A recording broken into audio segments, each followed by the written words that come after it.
எல்லாம் ஒரு விளம்பரம். என்னடா விளம்பரம்? அந்த சினிமாக்காரங்க தான் விளம்பரம் பண்றாங்கன்னா, இது கரகாட்டக்காரன் படத்தோட வசனம். இன்று விளம்பரம் இல்லாவிட்டால் எதுவுமே போனியாகாது அப்படிங்கிற நிலைமை. அதுவும் டைமிங்க்காக விளம்பரம் செய்கிறது ஒரு கலை.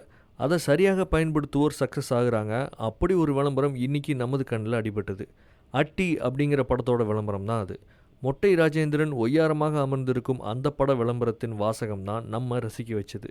நான் வர்றேன்னு சொல்லு, ஜூலை 7ஆம் தேதி வர்றேன்னு சொல்லு அப்படிங்கிற வாசகத்தோட அட்டகாசமாக காணப்பட்டது அந்த விளம்பரம்.